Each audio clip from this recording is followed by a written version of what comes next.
Good evening and good afternoon to the United States of America. It's evening in Slovenia. It's gonna be night soon. My guest tonight is renowned Jared Taylor. He's been my guest for three times now, I believe. He's been my most watched guest, most appreciated guest. All of Ooh. you were uh, all of my audience yesterday. I mixed up some dates, and when I told the audience you were going to be on my stream yesterday, and they were very impatient and disappointed when you didn't come. It was my fault because we scheduled our stream for Monday for today, and I somehow thought it was Sunday, and afterwards, I thought I was going to have Jean-François Gariepi, and he came later on. But the audience really wanted Jared Taylor, and Oh, you're much too kind. Jean-François Gariepi is a very good guest, I'm sure, and you're far too kind.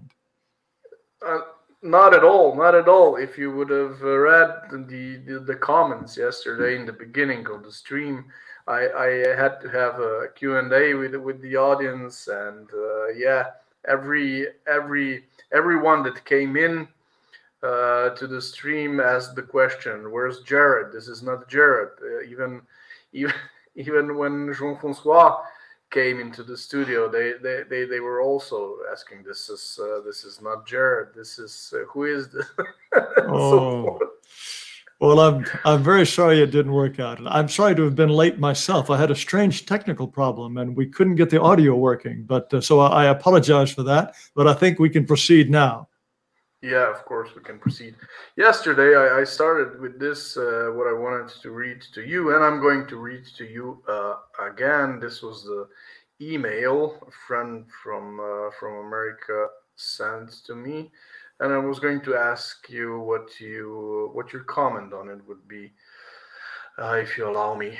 The inevitable result. How could it have been otherwise? No Biden-Harris landslide.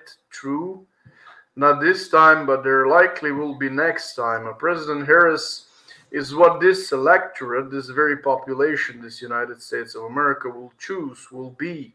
For it to have been otherwise, Nixon till Bush the second would have had to have made undoing immigration 65 and a lot of other kindred matters a top priority, perhaps the type top priority. They didn't. Now we have the resultant America. Can a prominent leader stringing together in public the three words United European Christendom make any good difference at this point? Well, actually, yes, probably it can. He can. Probably such could influence the course and character both of the American disintegration and of the entire residual and remnant of what is still in buildings and in books and in landmass the mighty fact European Christendom. Praying that God will be with you. This was my friend from America, David. What do you think about his commentary? It's certainly the case that immigration has completely changed the electorate of the United States. 65% of the voters in the 2020 election were white.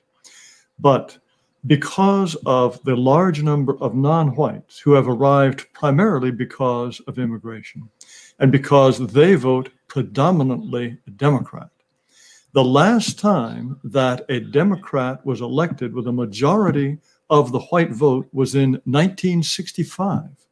So not since then have we had a Democrat president that the majority of whites voted for.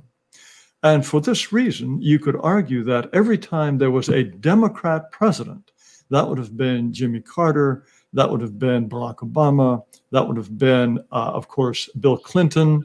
Those three Democrat presidents, they were not the presidents that white people wanted. Only a minority of white people voted for them. And that is, of course, the case with Joe Biden as well. Back when the United States was 90% white, and the electorate was 94, 95% white. At that time, you didn't have to care about the non-white vote. But now, because 35% of voters are non-white, you have to take that very heavily into consideration. And that is one of the things that, no doubt, Joe Biden did in choosing Kamala Harris as his vice presidential running mate. It used to be that if the president was from New England, he might choose someone from the West. There was a kind of geographic balancing of the ticket. Or if he was a Southerner, then he might choose a running mate from the Midwest or from New England. There was a kind of regional balancing. Now we have racial balancing, sex balancing. And so Joe Biden had agreed before he even decided who he was going to appoint, that he was going to appoint a woman. It had to be a woman. This is, to me, insanity. Presumably, you want someone who will be the best candidate.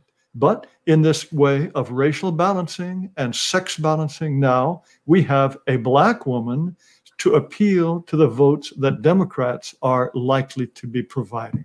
So I agree 100% with your correspondent from the United States that the racial shift in the United States is making it increasingly difficult to elect a Republican president, and it is entirely possible that Donald Trump would have been our last Republican president. A viewer commented, Trump won the election, Democrats tried to steal it. Voter fraud has been proven mathematically. Have you been watching what's been happening with the alleged voter fraud? I have been looking into it to some degree, but frankly, I am agnostic on this subject. It is true that the Democrats absolutely hate Donald Trump. I think that if they thought they could get away with it, they would commit fraud, but there are a certain number of safeguards in place. Committing voter fraud, certainly on a mass scale, is a very serious crime. Donald Trump still does control the federal police, the FBI. So, as I say, I remain agnostic on this question. It does seem to be the case that there will be recounts of the vote in certain states. And when a recount is done, then presumably any manufactured ballots or falsified ballots will come to light. Also, there will be litigation in a number of states, and presumably misbehavior will come to light. But this is not something that I claim to be an expert on, and the details of this are still very murky. So I would not be one of those who say categorically this election was stolen from Donald Trump. I spoke to Boštjan M. Zupančić. Boštjan M. Zupančić is Slovenian judge. He was the president of the European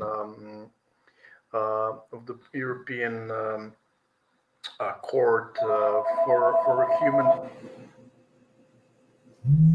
Is this your phone? Don't worry about it. Yeah, no problem.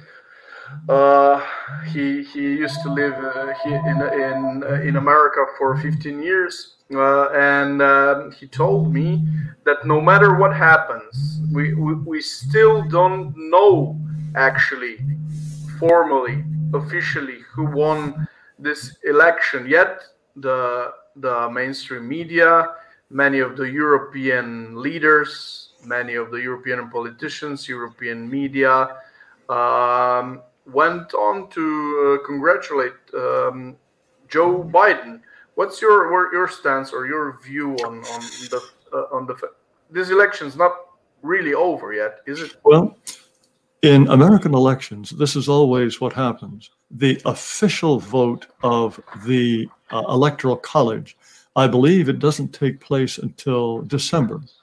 And so the actual legal process whereby the decision is ratified, it does take some time, and there are various aspects to it. But ordinarily, before that decision, before those processes are completed and the election results are official, it is really traditionally the case that the media will say, okay, the reports seem to show that this candidate has this many electoral votes, this candidate has this many electoral votes. So it's clearly going to be, when the process is completed, this is going to be the result. The only time that was ever in doubt or mistaken was in the case of Al Gore and George W. Bush. And that had to go to the Supreme Court, and it was litigated, and finally the votes came down to just a few hundred votes in one county in one state, and that is how the decision was reached. But no, it is not unusual or wrong for the media in general to say, all right, these are the results so far, and so we can anticipate with great confidence that these will be the results. Now, it is still possible, as I said, that by a recount of votes and also by court cases, it is possible that we can end up with a different result. Now, if that happens, or if we were to have had an election of this kind that was very protracted and it took from Tuesday until Saturday for the results to be officially announced by the media. If we had had that kind of extended process and it had resulted in a decision that Donald Trump had won, I can assure you that there would, first of all, be rioting, because the people who hate Donald Trump would certainly not have accepted the results, even if he'd won by a landslide. And so it is ironic that the left is always complaining that Donald Trump is a threat to American democracy. But I wanted Donald Trump to win for a number of reasons, but one was just to show who the threat to democracy is.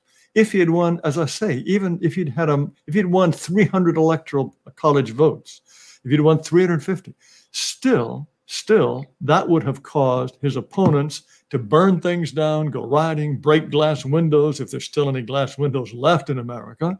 And it would have been a very clear demonstration of who the threat to democracy is. But no, it's not at all unusual for the media to say, all right, based on these results, we can have 99.9% or even 100% confidence that when the procedure for ratifying the voters' choices comes to an end, we will have President X, Y, or Z. And my suspicion is that probably these legal challenges and the vote recounts will not be successful. And I am psychologically preparing for a Joe Biden president. We had this peculiar case in Slovenia because our prime minister, Janez Janša, who is, of course, a right-winger of some sort, he congratulated Donald Trump when Donald Trump went out and pronounced that he was the winner of the elections, and Slovene left-wing media and the left-wing politicians tore him apart. Well, tore him apart. They attacked him, and they're still attacking him for it. Yes. This is why I mentioned that before. This is why I asked you if this election was really over or not. Although it's not unusual to call it at this stage, it is true that formally, this election is not over. So even if, for example, Prime Minister Janša made a mistake, as Donald Trump made a mistake, to call it, these other guys are making the same mistake too, and they're not even noticing it. Oh yes, there's no question that there is a tremendous amount of hatred of Donald Trump, certainly in the American media and all around the world. Now, my assumption is that all around the world, primarily people in Japan, for example, or in France, they listen primarily to mainstream American media. And the mainstream in America has treated Donald Trump as a fool, as a braggart, as a liar, as a lecher, as a white supremacist, as a homophobe, as an anti-Semite. Every single bad name they can think of, they have used on him in the most unrestrained and unprofessional way. And this is the impression that is conveyed all around the world. And so I'm sure that if the world population were put to a vote, then probably Joe Biden would win by a landslide. That would be my suspicion. But this is partly a phenomenon of the media. And that is one of the reasons why I am somewhat encouraged by the results. I expected a decisive and immediate Biden victory. Now, I don't have any special insight on the polling. And as you know, 4 years ago, the pollsters were wrong. They were convinced that it was going to be a relatively easy win for Hillary Clinton, the Democrat. As it turned out, Donald Trump defied the pollsters' predictions, and he won.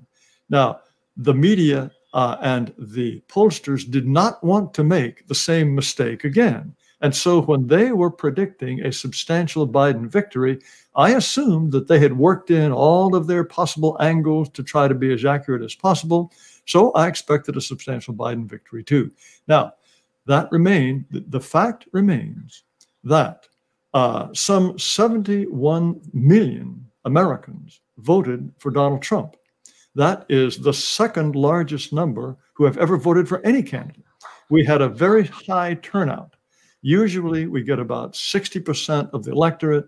This time, about 67% of the voters turned out. This is the highest percentage of voters in the last 100 years. And I'm convinced that this percentage is so high because the United States is more divided. People understand that there is a real gulf between, if you want to call it the right or the left, the Democrats, Republicans, the conservatives, liberals. There is a real gulf. And these elections become more and more important, and more people are willing to go out and vote. But as I say, these 71 million people, registered voters in the United States, they ignored the media. They ignored the newspapers. They ignored the academics, and they ignored even publications such as Scientific American and the New England Journal of Medicine. These are publications that never endorse a candidate. Even these publications said, you must vote for Joe Biden. 71 million people said, too bad, get lost. I'm going to vote for the man I want, even if you think he's a fascist and a white supremacist. This to me is very encouraging. Yeah, I remember when I was a child, everybody somehow knew who was what media was there to trust, that was reliable, that was credible. You could hear an average professor at a university know whom to trust. For example, every left-wing professor would say that, not only left-wing professors, even right-wingers or centrists or agnostics about politics would say CNN is a credible media, Yes. and NBC is a credible media. They all read and read Guardian, New York Times, Washington Post. I don't know. There are many such media. But today, it was happening even before this election. But after this election, it seems that nothing will ever be the same. Well, it is remarkable when you realize that at the time of the Eisenhower administration, the late 1950s, 80 to 85% of Americans said that they trusted the federal government to do the right thing all the time or almost all the time. 85%. Now that figure is down to 20 or 25%. And what that's talking about the government itself. People are deeply dissatisfied and suspicious. Likewise, the statistics for trust in the media have plummeted from that period. There was a time when, yes, most people said if NBC says it's this way or New York Times says it's this way, then they're probably right. But now the distrust of the media is higher than it has ever been, and for understandable reasons. And the internet has had a great deal to do with this. I would say that up until maybe 5 or 6 years ago, there was a kind of, the best years of the internet in terms of alternative views to be made available to the public. There was very little screening. But 5 or 6 years ago, the decision was made that, my gosh, this is no good. We have to stop these dissident voices. And this process is getting stronger and stronger and stronger. You may not be aware of this, but there was an internal Google document that came out 3 or 4 years ago called The Good Dictator. You can find it. It was an internal document that was leaked, but The Good Dictator. And the people at Google said, well, now we have a tremendous amount of power. We can control the information that gets out to the rest of the world. And I guess this was after the Trump election. And the conclusion was we could stop such things as Brexit, Britain leaving the EU. We could stop such things as Donald Trump being elected if we decide to control the information that becomes available. This document did not get nearly the attention it should have. It was leaked to Breitbart News. Breitbart News tried to make a big deal out of this, but none of the mainstream media had any interest. But here you have, and again, this was an internal document not meant for public consumption, but it shows that at Google, they realized the incredible power they have. And they were quite literally saying to themselves, we can rule the world. We can determine that candidates we don't like don't get elected. We can determine that events such as Brexit that we don't want don't take place. It's extraordinary, but that is the reality we now face. And we find that Twitter, Facebook, and Google, YouTube, all of these companies are clearly trying to suppress this burgeoning of different and dissident voices. And that's one of the reasons why your channel is important. And I hope it stays up for as long as for many, many years. Many people who have been in these major platforms have been thrown off. That's certainly the case for me. And that's certainly the case for many of the guests that you have. They once upon a time had Facebook, Twitter, and they had YouTube accounts, all gone now. But yes, this is the reality we face. And although, as you point out, people have lost trust in the media, and the media try very hard to control what we hear, there are too many leaks in the system, too many ways for the truth to filter out in directions that the New York Times and CBS do not want. So the cat's out of the bag. We will see what this eventually runs into. But I'd make one last comment on the results of this election. And they prove that the United States is composed of two different populations that cannot understand each other. They cannot even talk to each other. We have become so hostile and so divided that there is no possibility of reaching some kind of agreement. What this will bring us to as the years go by, I cannot predict, but the ending will not be a pretty one. Carlota Pooch, my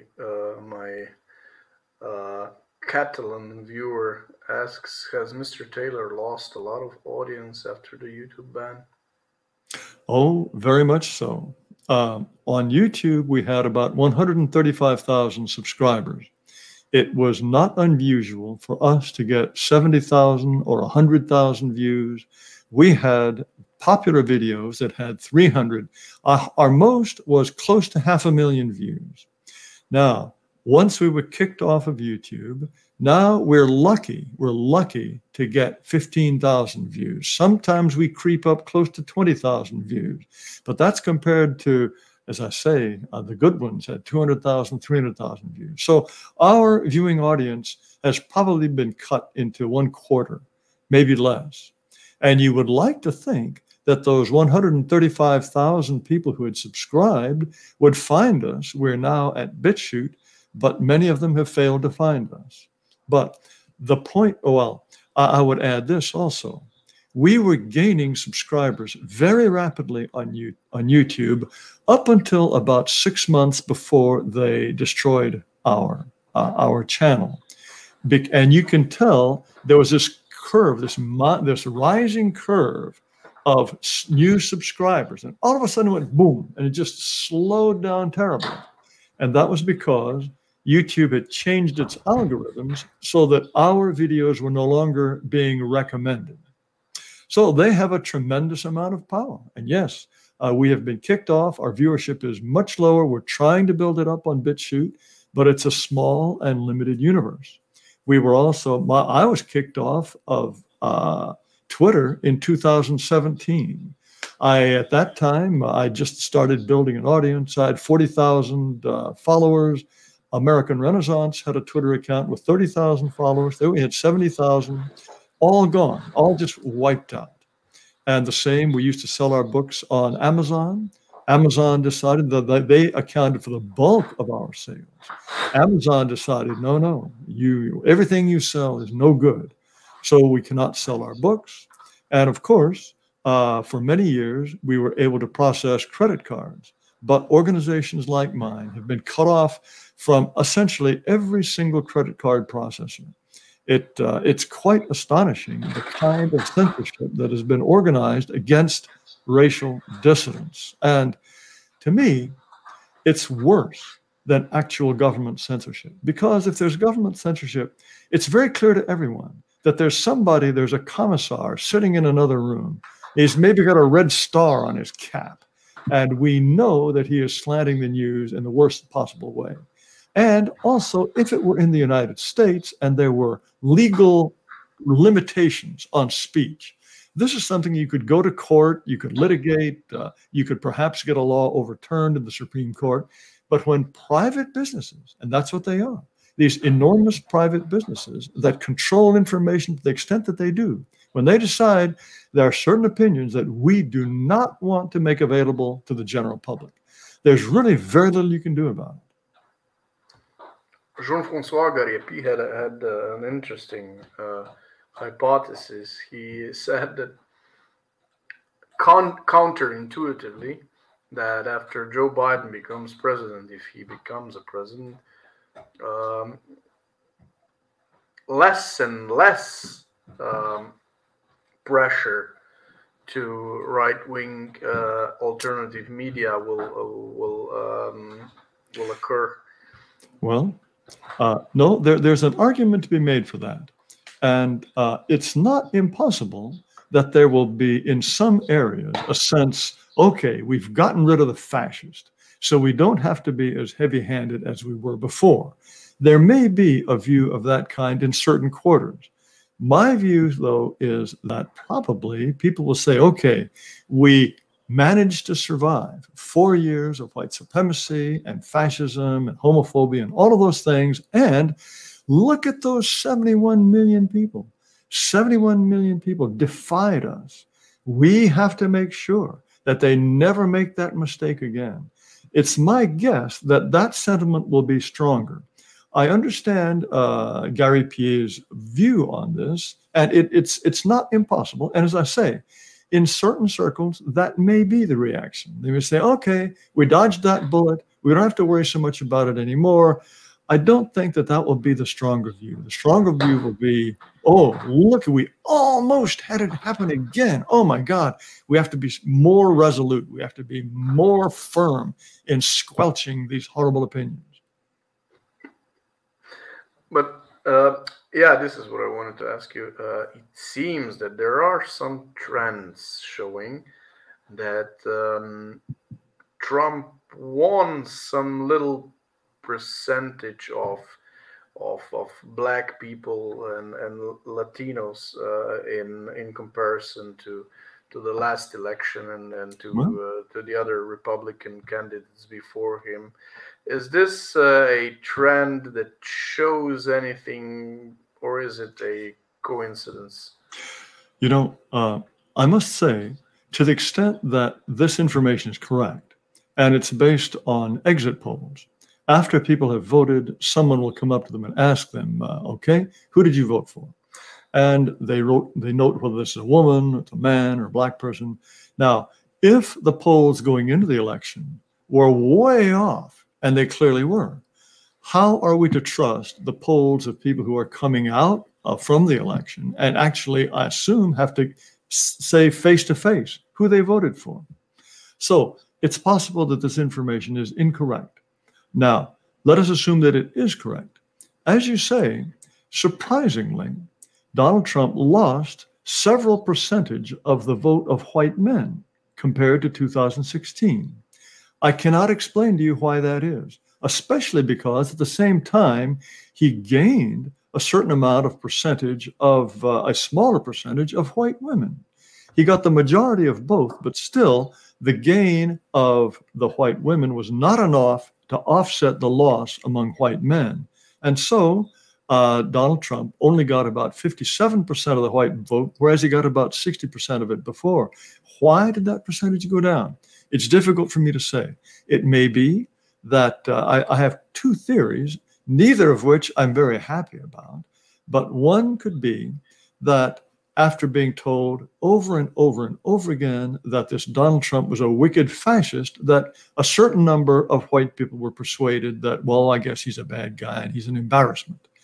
Also, another possibility is Donald Trump did lose support among voters age 65 and older. These people are overwhelmingly white too. Why did he lose support there? It could be that it's because these older people believed what the media told them, that the COVID virus was largely Donald Trump's fault. We have had that over and over and over here in the United States, that if it were not for Donald Trump, we would not have these 250,000 dead people, or there'd be far fewer. He has completely bungled the handling of this disease. Over and over and over, we've been told this, and maybe some people believe it. Now, why would a certain number of white people, white men, decrease their vote for Donald Trump? Well, it may be that Hillary Clinton was such a repulsive candidate that white men said to themselves, impossible for me to vote for that hag. I'm going to vote for the man. And if that motivation was taken away, then perhaps they were more likely to vote for a man. I don't know if that's true or not. And that may be what has increased the vote among Hispanics and Blacks and Asians to some degree. No one seems to have the absolute revulsion for Joe Biden that so many American voters had for Hillary Clinton. She does not, I mean, many people think he's boring. Many people think he's slowly losing his mind, but they don't find him repellent the way they find Hillary Clinton. So perhaps that was one of the reasons some of the votes changed. I just can't be sure either way, but I am surprised if it is true that Donald Trump winning 25% of the non-white vote puts him in the higher bracket. It doesn't put him at the top, mind you, but it puts him near the top of traditionally the number of non-white votes that Republican candidates win. The highest number of non-white votes ever won was by Richard Nixon in 1960 when he lost to John Kennedy. He won reportedly 31% of the non-white vote. But 25% of the non-white vote, I know that there are some Republicans who are saying, well, for whatever reason, Donald Trump has ushered in a new beginning for a multiracial, multicultural GOP, and this is the future of the Republican Party. No, this is nonsense. This is absolute nonsense. If Donald Trump's message was particularly appealing to Blacks and Hispanics, then we need another Republican whom the media is going to call a fascist and a white supremacist. None of this makes sense, but I must confess that I'm surprised about those trends. It would not astonish me if later on we find out that these shifts in support, less white support, less white men supporting Donald Trump, and more Blacks and Hispanics, if that turns out to be incorrect, I would not be too surprised, but I cannot give you a satisfactory explanation for why that happened. If Biden becomes POTUS and starts a war during his first term or participates in one, Trump should definitely run again in 24. What do you think? You know, if he were to run again in 2024, he would be certainly the oldest president to try this. I doubt, well, you know, it all depends. Whoever is president in the next few months, assuming that the COVID problem is not resolved. And just today, we had the news that one of the vaccines, I think it's the one produced by Pfizer, is said to be 90% effective. And if this can be produced in large quantities and it's gotten all around the world, or all around the United States, and the economy booms, that will be a wonderful thing for whoever is in the White House. But if that fails, that will backfire. I would add this, that I'm convinced that if it had not been for the COVID virus, Donald Trump would have succeeded in winning re-election. Whenever something like this happens, this was just a catastrophe, and I don't think that there was much different that he could have done. He does tend to be a braggart, and he exaggerates things, but I'm not convinced at all that someone else in the White House would have lowered the number of deaths or speeded the discovery of medicines or vaccines. So to say that this is really his fault, I think is completely wrong. On the other hand, I think he paid a very high price for being president at this very moment for that reason. The interesting thing with Pfizer was that this information, this data that came out now, I remember I wrote an article about this same info, this same data, as a speculation, probably a couple of weeks or maybe a month ago, and they obviously didn't want to publish it, to make a PR about it. And my speculation is that this would also help Trump if they would have done it. Yes, and they didn't. Yes, I feel sure that that would have been a big boost for Trump.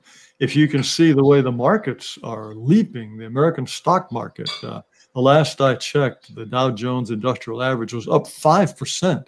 A 5% gain in one day is just extraordinary. So the markets are very happy with this information. Unquestionably, if this had happened before the vote, it would have been good for Donald Trump. There's no question about that. Now, were the people at Pfizer, are they run by Democrats? Were they careful to withhold this information until the right time? We don't know the answers to these questions and probably never will. But like you, I would not be surprised if, like most of corporate America, they despised Donald Trump and they deliberately withheld this information. I just don't know. Now, it's true that right up until the end, Donald Trump was predicting great things for a vaccine. But unfortunately, Donald Trump has sometimes exaggerated and sometimes made claims that were not necessarily believable. So this plays against him. If he had always been entirely straightforward, if everything that he ever predicted had been very carefully phrased, and he said that, okay, we'd like to have a vaccine by such a time, it might have made more difference. But this is all trying to figure out in retrospect what could have worked and what might not have worked. But no, this makes a huge difference. Now, the other thing that Joe Biden faces, it's not going to be entirely smooth sailing for him for several reasons. The Democrat Party, it is a weird coalition. It's a coalition of rich whites and of Hispanics, blacks, and also weird whites, the transsexuals and the sexual minorities, the anarchists, these oddballs. And none of these groups really like each other. And as the years go by, it may be difficult to hold this coalition together. Oh, and the other element that I meant to add to this coalition are the Bernie Sanders types, the real outright socialists. For them, Joe Biden is the worst president. He's just an old fuddy-duddy. This is business as usual. He's been in politics for 47 years.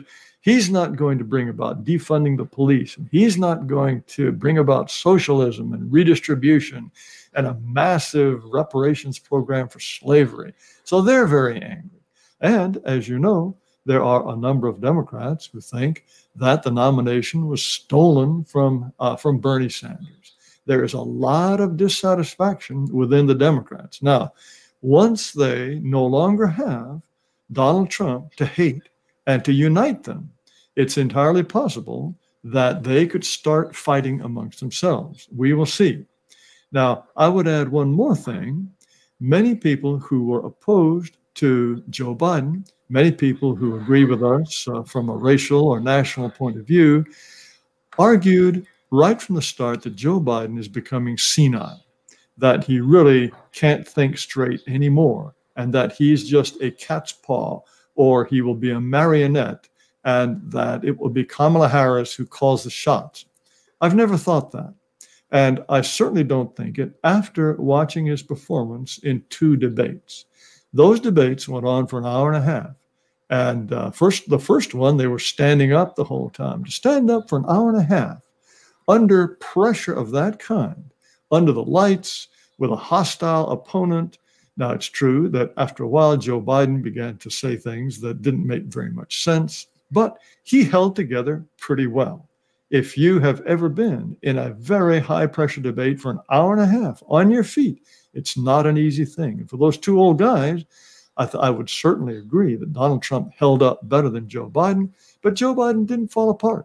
Joe Biden did not come across as some senile old goofball. And let us not forget, having been in politics for as long as he's been, that guy has had his eye on the top job for decades. He is not going to cede power to Kamala Harris for as long as he can put one foot in front of another. I'm quite convinced of that. On the other hand, is it going to make much of a difference? Kamala Harris, Joe Biden, they both know what they're supposed to do. And they're both going to participate in lawmaking and regulations that I think will be very destructive for the United States and certainly disadvantageous for whites. I wanted to ask you if you remember, when did it start, this narrative, this rhetoric about them? I understand that in the 60s, there were still 80%, at least 80% or 85% whites or Europeans in America. I'm not sure maybe this is true. Close to 90%. Close to 90%. Close to 90%. Yes, yes. So almost 100% white or of European descent. Yes. And when did this narrative exactly start that America was a creed nation, was a nation based on idea, not based on gene pool or this was not a white country, a European country. When did it start? You would be surprised. There was an Immigration Act in 1924 that tried to restrict immigration to Europeans, and that it did succeed in doing so. But even that law, there were a number of attempts to pass this law that failed, because even then, even back in the 1920s, the idea was not entirely absent that the United States was a melting pot. The expression melting pot, that comes from, I believe, the 1920s. It was a play. It was a Broadway play that was written by Israel Zangwill, and he described America as a melting pot. Now, at that time, the notion of the American melting pot was a melting pot of European peoples. And all these different Europeans were going to come together, and they would be melted to form a new alloy, which was the American people. And there was a certain truth to that. People who hated each other back where they came from, for example, the Irish and the British, well, they certainly maintained their hatreds for some time, even after they came to the United States. But nowadays, any kind of residual hostility between the British and the Irish essentially disappeared. That's gone. And Europeans, after they've been in the United States for 3 generations, become essentially indistinguishable from each other in terms of likelihood to go to college, or per capita household income, or likelihood to marry outside of their own group. The only real exception there is Jews. Jews are still much more likely to marry within their group, even if they've been in the United States for quite some time. And as you know, their incomes are higher, they're more likely to go to university. But all the other European ethnicities sort of did meld together. But to return to your question, when did we get this idea? Diversity is our strength. You would be surprised to know that it can go back actually into the 20s and even earlier. There were people who were saying that. And it's important not to forget that when the law was changed in 1964, That's when the big change took place. Up until then, we did have an immigration policy that was designed to keep the United States majority European. But when that law was changed, the people who promoted it assured the American public that this was not going to result in any kind of big racial shift, that it was kind of a surface thing only. It was a cosmetic piece of legislation. And some people would say that they knew all along and it was their intent to reduce whites to a minority. Probably some thought that way. Others probably thought that, well, no, that nothing much is going to change. But from that point on, this whole idea of diversity being our strength has gained more and more strength, more and more power. Of course, when people say, and it's almost obligatory to say, that diversity is America's strength, or perhaps even America's greatest strength, just the most casual observation of what the United States is like is enough to tell you that that's just simply not true. Diversity, wherever you find it in the United States, is a source of tension, of conflict, of all kinds of disagreement and jockeying for position and resentments. No, but still, it is one of the dogmas of the United States that we're supposed to pretend that having people from different languages, different races, different cultures, different religions, having Muslims, having people from Bhutan, having Guatemalans and Haitians, mix them all together, and oh boy, we've got a great country. No, it's obviously not working, but no one is prepared to admit it. When did the whites, the people of European descent, become so so cocked, if I may say, if I may use this yes. this kind of language? Yes. Was it always like that? No, it was not. I would say that during the Civil Rights era, during the 1960s, the idea was, okay, maybe we have mistreated the black people, and so we're going to treat them fairly. And we're going to stop thinking of ourselves as primarily white people with those black people over there. We're all going to dismantle any sense of racial solidarity and just become Americans. And for the most part, over the 60s, 70s, 80s, white Americans kept their end of the bargain. White Americans almost never, except among dissident groups like mine, white Americans do not think in terms of their own legitimate group interests. Every other racial group does. And that's why in the United States caucus, you have a black congressional caucus. Its purpose is to look at all the legislation and say, is this good for black people? Is this good for our folks? We have a Hispanic caucus. We have an Asian caucus. Certainly no white caucus. And in all kinds of universities or in fire departments or police departments, all of these places, you will have groups for the blacks, groups for the Asians, groups for the Hispanics, but not for whites. For whites to band together and say, well, hold on, we have legitimate interests too. No, that's absolutely unthinkable and impossible. Now, bit by bit, because this process of blaming whites for everything that's ever gone wrong for non-whites, and also for forcing whites to contribute to redistribution of resources, to always being the guilty party, always having to apologize, this is really having a devastating effect on white people. And the devastation ends up having two effects. Among some young whites, especially men, who've been told all their lives that it's people who looked like them were the real villains of American and world history, they see through that. They realize that's complete baloney, and they're hopping mad about it. And then there are those who have been browbeaten and brainwashed into a state of real submission. These tend to be more likely to be women, but there's clearly, certainly in academia, a number of white men who subscribe to this view. And that is why, for me, this vote for Donald Trump that I've been talking about, 71 million people, if white people really were, to use your term, cocked to the degree that so many whites are, you wouldn't have seen 71 million people voting for this alleged white supremacist. So we have, on the one hand, It's like tectonic plates shifting. And if you consider this tectonic plate on top, this is what the media and academia and all of our rulers are telling us, you know, this way, this way, this way. Whereas underneath, we have a different tectonic plate of ordinary Americans who don't believe that stuff, who see that it's baloney, who see that it's not their fault that black people shoot each other and get each other pregnant and take drugs. It's not our fault, damn it. And these shifting tectonic plates are going to result in some kind of earthquake.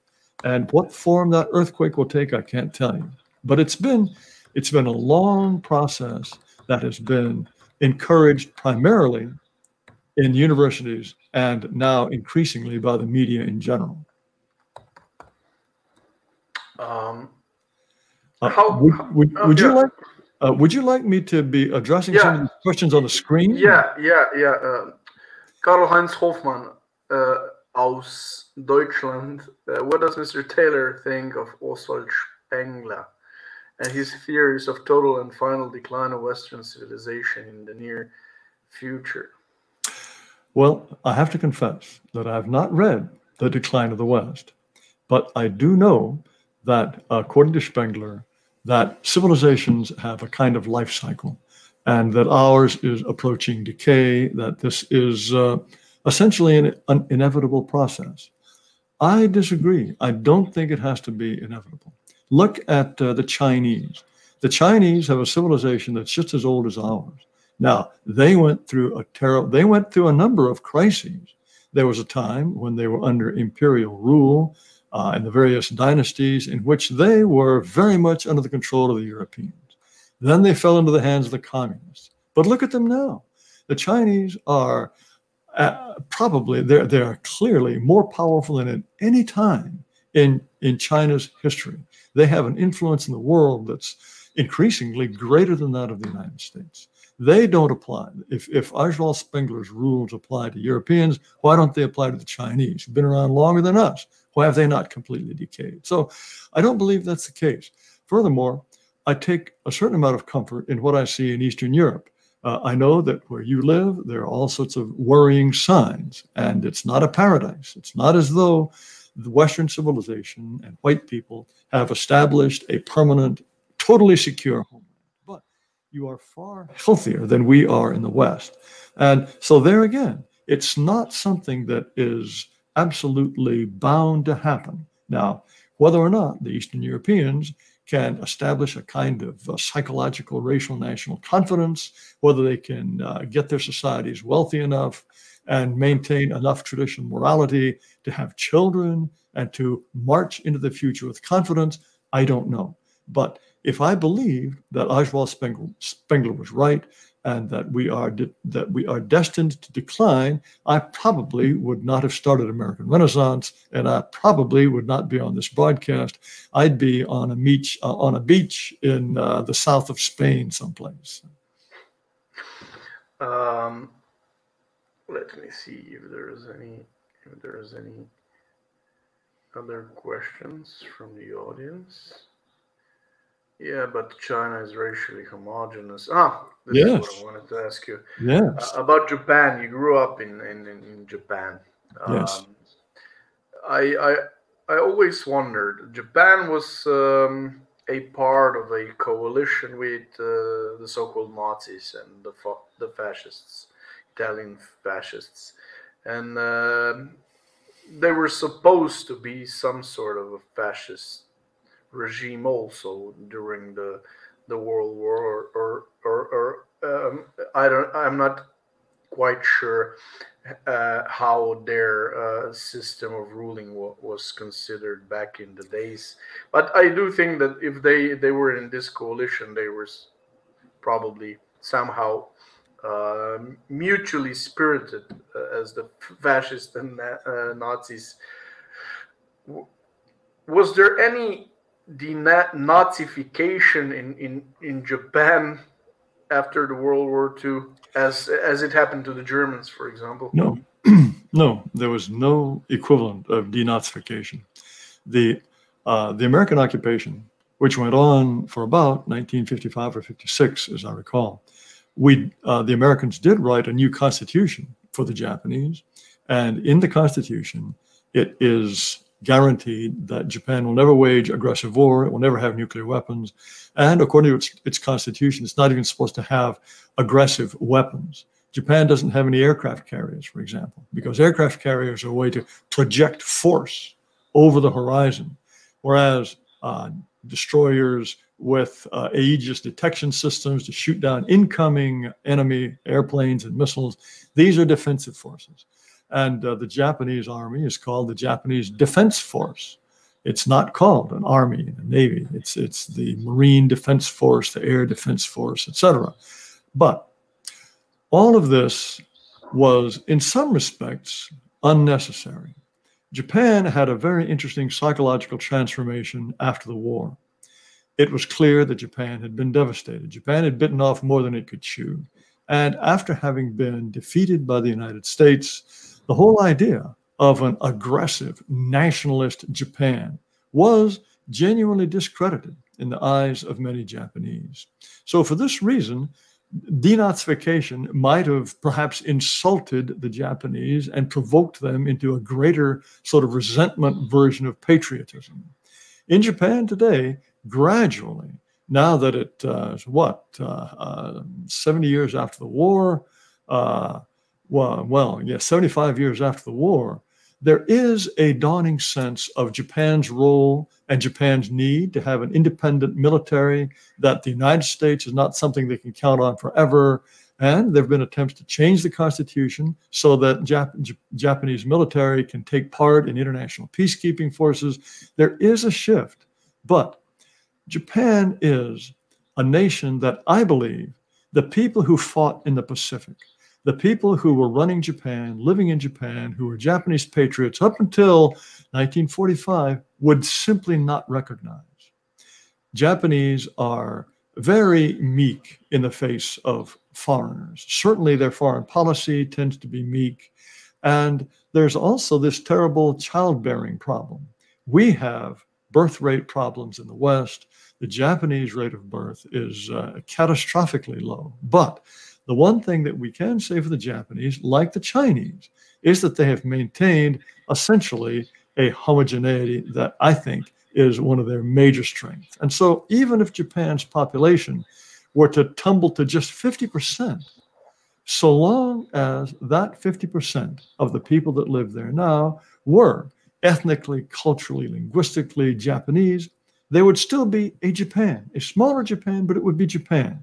Japan, I trust and pray, will never be denatured and le grand remplacement, the great replacement. I hope that never happens to the Japanese or to the Chinese. Now, I see the Chinese as, in some respects, our number one geopolitical opponent and enemy, but I do not want them to be completely denatured by this multicultural nonsense either. I want them to remain a firmly Chinese nation. How to square that with the kind of political, military, economic threat that they will be, that's a different problem. Because, in my view, their strength is, on the one hand, it's a reflection of their own ability, their own hard work, their own system of government, but also it's a reflection of our weakness. Imagine if Europe had not fought 2 world wars. Imagine if the United States had not weakened itself egregiously by this multi-culti business. Imagine if we did not spend so much of our effort trying to deal with the least productive members of society, trying to make up for the fact that there are genetic differences between individuals and groups, always being concerned about the people who are poor or incompetent or improvident or have too many children. These are the people into whom we pour all sorts of resources and concern. Imagine if we didn't do any of that. Imagine if the United States and Europe were still proudly European. Under those circumstances, I don't believe that China would be anything like the threat that it is today. So their success is due to their hard work, but our relative lack of success is due to all of this degeneracy that we have forced upon ourselves, as well as I said, these 2 horrible world wars that Europeans fought against each other. Carlota Puch is asking, has Mr. Taylor ever considered himself Japanese in some way? No, no. As a little American growing up in Japan, all of my friends were Japanese, and it was in and out of their houses, and they very soon lost any sense that I was a strange and bizarre creature. I remember I was in someone's house, and his cousin from some other part of Japan was visiting, and the cousin was staring at this little blue-eyed, weird white kid. And my friend couldn't understand it. Says, that's just Taylor. What are you goggling at? They were very used to me. But I never, ever thought that I was anything other than American. And I never had any doubts that my future was as an American, my nature, everything about me, I never doubted was American. And it's not as though my parents reared me that way. It's just that it was just so obvious that I was a minority. I was different. I was well treated. I had good friends who were Japanese. I mean, there were some who picked on me because I was different. We had to fight a lot when we were children, and some people would pick on me. But, I had far more friends than enemies. And my recollections of my childhood are all 100% positive. But no, I never had any illusions that I was anything but an American. This is your experience is probably a very good invitation to the question I'm going to ask you. What would be your advice to an average immigrant to a country where ethnically or racially different people live? For example, what would be your ideal or optimal civilizational standard for people to behave, to think about themselves, to perceive themselves? How, for example, a white guy's family moves to Japan, or a black guy's family moves to Europe, to Slovenia, for example. Should he be considering himself for example, Namibian or Ethiopian guy's family moves to Slovenia, and he somehow has to find himself an identity of some sort? And we've been talking a lot about integration, assimilation, and so forth. Can, for example, did you ever think about it? Can black people be assimilated as immigrants to white countries? Or is this example? Can they only be integrated? For example, they can learn language and perhaps culture and so forth, but they can never consider themselves fully identified as. That's an interesting question. I suspect that in rare cases, in very small numbers, it is possible over perhaps a generation or two for a non-European to really begin to think of himself as a European. And so long as the numbers are very, very small, then they have to assimilate. They cannot maintain their own structures. And they always have to be fighting against a certain biological appeal to a different racial group and to a different part of their heritage. But I do not exclude the possibility that in tiny numbers, such people can merge into a society. I don't rule it out, but I think it's impossible once the numbers reach a certain level. And what I say to people who talk about, oh, look at all these people integrating marvelously, I say to them, well, okay, say you move to Cambodia and you live in Cambodia for a generation or two. Could your descendants really become Cambodian? Or if you went to Bhutan, or if you went to Borneo, or even to Japan, would your descendants become truly Japanese in the sense that mattered, in a way that was really authentic? And they find that difficult. Or go to Saudi Arabia, for heaven's sake, any Arab country, Morocco, would your descendants become real Moroccans? And they have to think about that. And when they think in terms of their children or their descendants becoming genuine Moroccans. They have a hard time with that. And I tell them, well, why do you think it's any easier for a Moroccan to come to Germany and become a true German? Why do you think that's possible? And that's a question that's very difficult for them to answer. Of course, in the United States, and the United States has set the path for all of Western Europe, there are now so many people from so many different parts of the world, and they have enough people here to make their own communities.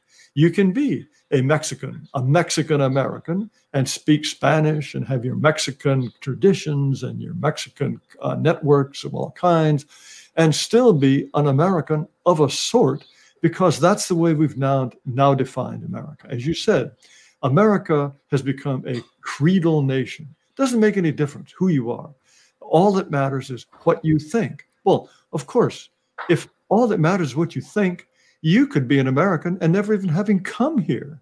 If all that matters is what you think, you could be living in a grass shack in Kenya someplace, and you're an American, so long as you think and say the right things. Well, this is absurd. This is absolutely absurd.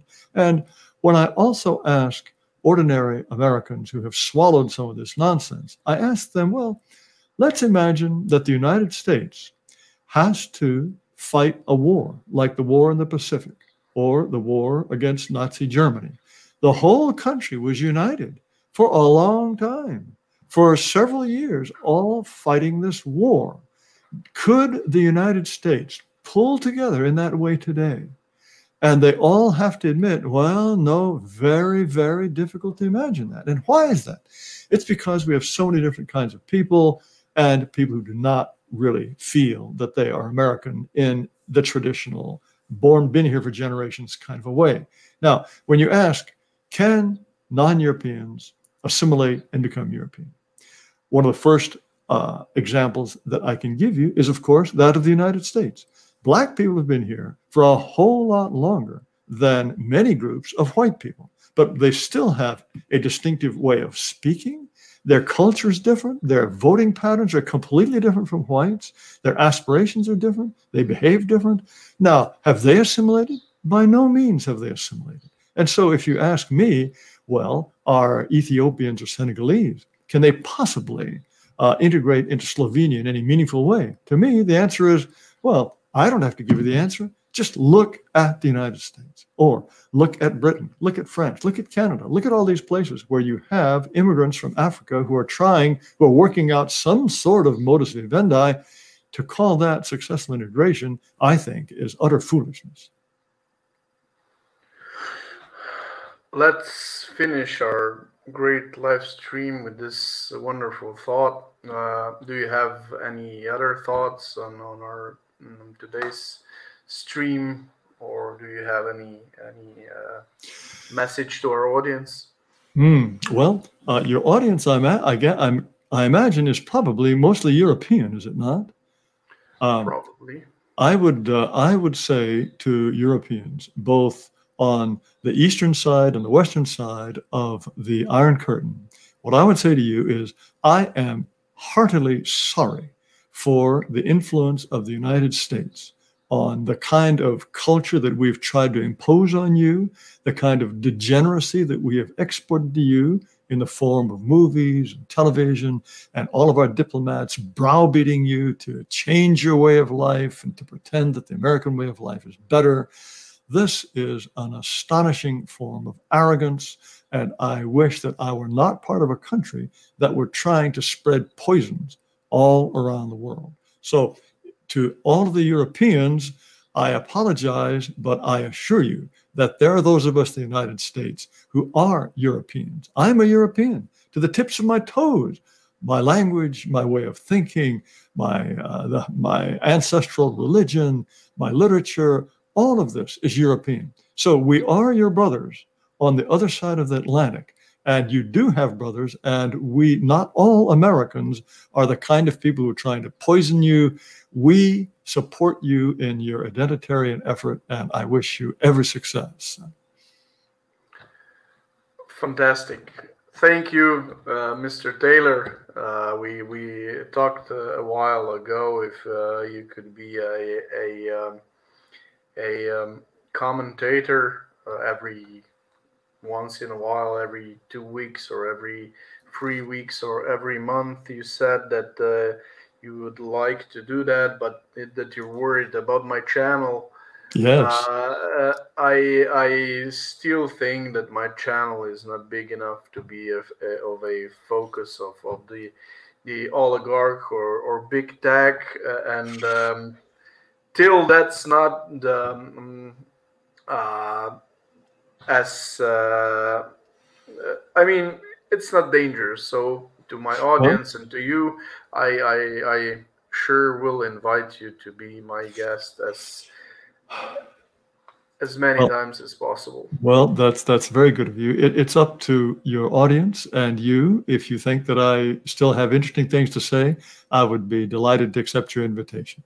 But thanks so much for this occasion, and thanks to all of the viewers. And I wish all of you as well as things can be under these strange circumstances. Thank you, and good day and good night to all the Europeans. Bye.